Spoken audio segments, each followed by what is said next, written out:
So you're in the market to buy a house and you think you have to sell yours first before you can get that deal done. The good news is that may not be the case, and if we can avoid putting that contingency on your purchase, you're going to be a heck of a lot better off to win one of the potential bidding wars that there's a very good chance that you could be involved in, depending on the area and type of home you're looking to buy.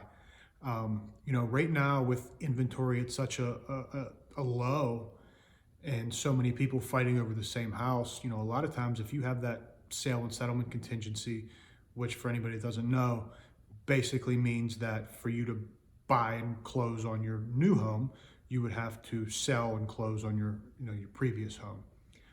A lot of times those offers don't even get looked at. They're going to the bottom of the pile because there's so many qualified buyers out there right now with interest rates so low that that's just something that might kick you out of the running right off the bat.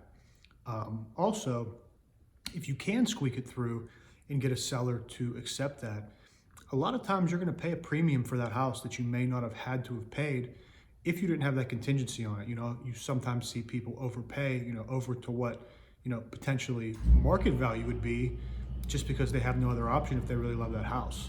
And there's definitely a few things that you can do to see if that's even needed, if you need to sell your house. Because a lot of times you don't need to.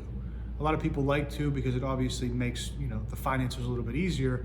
But in this scenario, in the market we're in right now, sometimes you have to get creative. The first and foremost, the best thing that would be to do is to sit down and talk to a lender.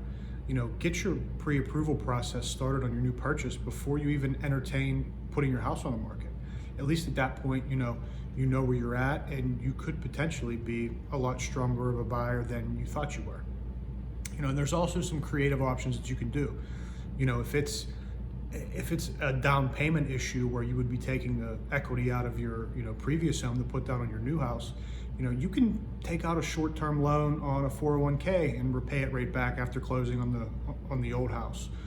Or there's even some programs now where you can take out a home equity line of credit on your current home up to, I believe it's 90% of the value, and wrap that into your down payment and then pay that off in a very short-term situation. And there's a laundry list of other things you can do.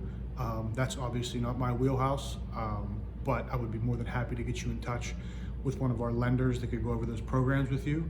I hope this was informative and hope that it kind of helps anybody out in that situation. And if there's ever anything I can do, any questions I can answer, feel free to call, text, email, DM, whatever you need. I'm here for you, and looking forward to hearing from you guys.